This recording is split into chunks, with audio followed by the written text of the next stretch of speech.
Every morning, Joseph gets on his motorbike to tend to his field of manioc in the thick bush surrounding Obo in southeastern Central African Republic. But he doesn't feel safe, since there are rumours that the LRA, one of Africa's most notorious and longest surviving militias, are in the area.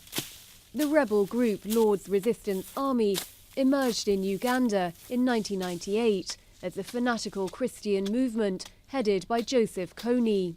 According to a 2013 UN toll, the LRA was to blame for the deaths of more than 100,000 people, the abduction of between 60 and 100,000 children, and the displacement of 2.5 million people.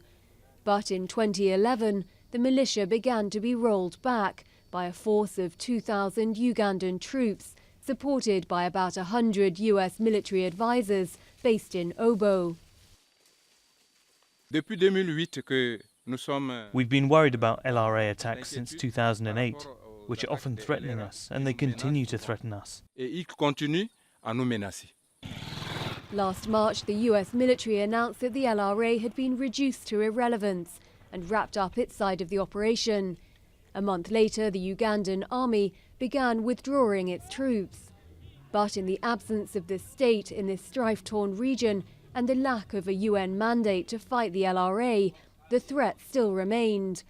Patrick defected from the LRA with his wife, whom he abducted during a raid in a Central African village.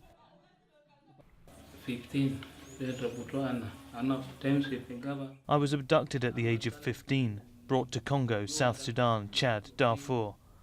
Our job was only to protect the leader, to loot and resell. As soon as the Americans saw us, they shot us. So we took other children out of the bush and turned them into soldiers.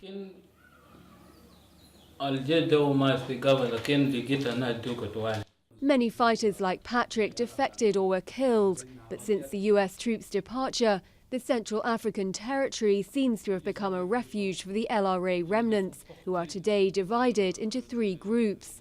2 of those still answer to Joseph Kony. There are still kidnappings, mostly of boys, who are then trained by these groups and who become fighters. There is a new generation that is composed today mainly of Central Africans. The group may have dwindled, but they remain a threat for the Central African people.